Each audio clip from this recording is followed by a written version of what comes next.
Hello and welcome to episode 18, Why Caregiving Needs to be Part of Your Retention Strategy, Not Just Your Wellness Program.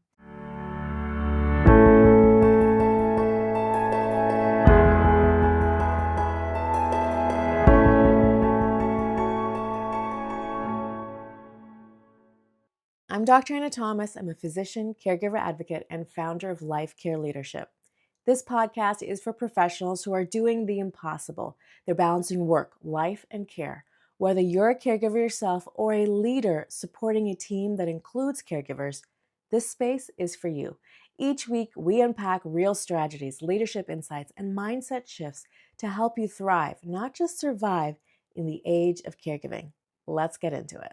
If you're responsible for culture, retention, or team performance, I want to share something that may be quietly impacting your organization more than you realize: caregiving.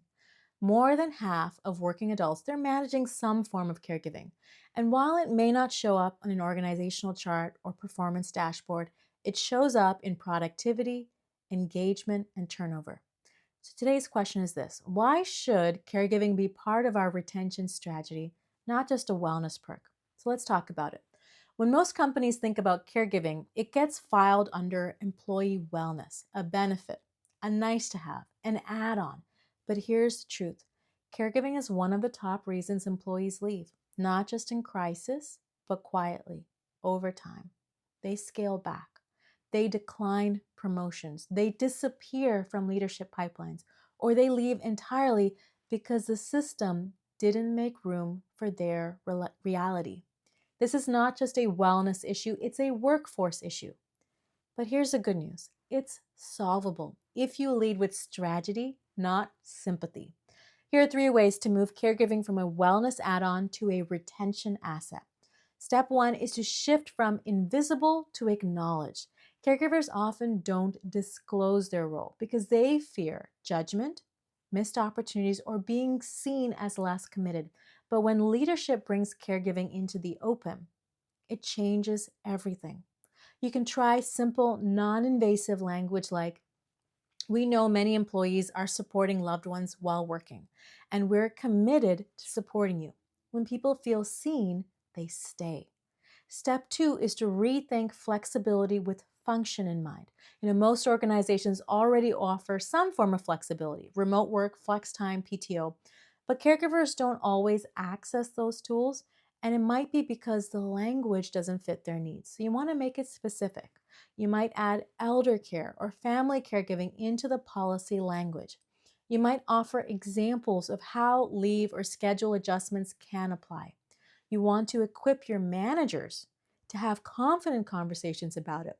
It's not about overhauling everything, it's about making what you already offer easier to access. Step 3 is including caregiving in leadership development. This is where most companies miss the opportunity. Caregivers are already managing high stakes decisions, emotional regulation, cross functional communication, strategic prioritization. They're not a risk to your leadership pipeline, they are your leadership pipeline.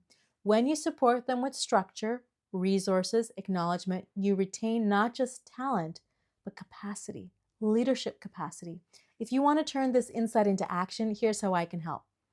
Start with the Organizational Caregiver Culture Assessment tool, the OCA tool. It's a diagnostic tool that's going to reveal where your gaps are and what your team really needs. Then book the workshop, Why Leaders Must Care.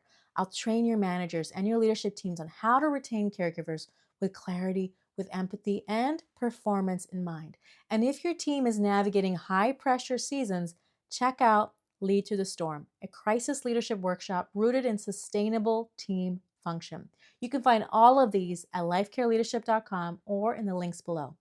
Remember, caregivers aren't a disruption to your workforce, they're the backbone of it.